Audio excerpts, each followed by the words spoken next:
50 years ago, on a cold Saturday night, 9 young hikers met an unexplained and terrifying death deep in the Ural Mountains. For decades, the incident was buried in silence, forgotten in the corner of a frozen land, until 1990, when the Soviet archives reopened during the era of glasnost. A case surfaced, yet the truth remained just as dark, just as unreachable. For the only survivor, Yuri Yudin, the pain never faded.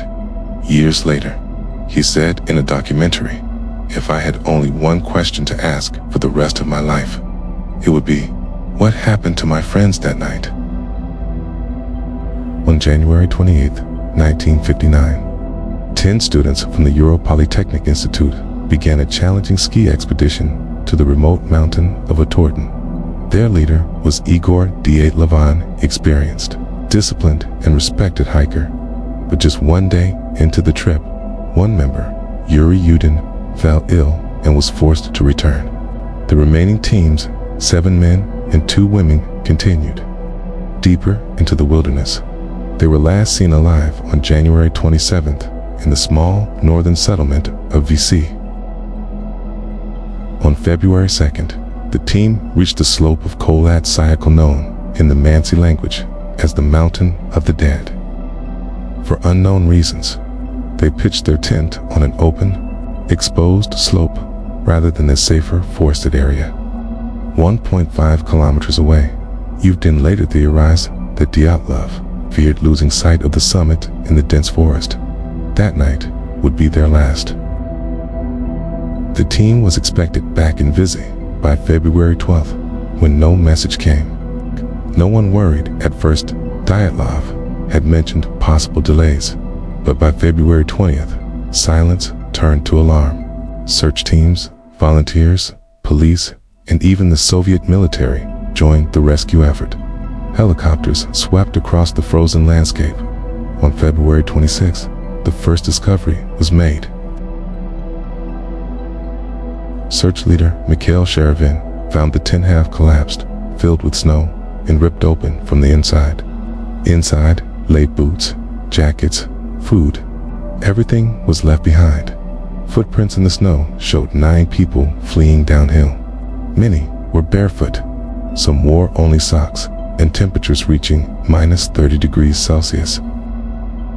At the edge of the forest, beneath a cedar tree, 2 bodies were found, Yuri Krivonashenko and Yuri Doroshenko. Both were wearing only underwear. Nearby, a fire had been lit using branches torn from the tree, 5 meters high, suggesting they had climbed in desperation. Between the cedar and the tent, 3 more bodies were found: Igor Dyatlov, Zina Kolmogorova, and Rustam Slobodin. Their positions showed they were attempting to crawl back to camp. Slobodin had a skull fracture, serious, but not fatal.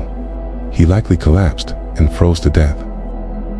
2 months later, as the snow melted, the remaining 4 bodies were discovered in a ravine: the Bobrodnold, Lidmila Dubanina, Alexander Zolotaryev, Alexander Kolevatov.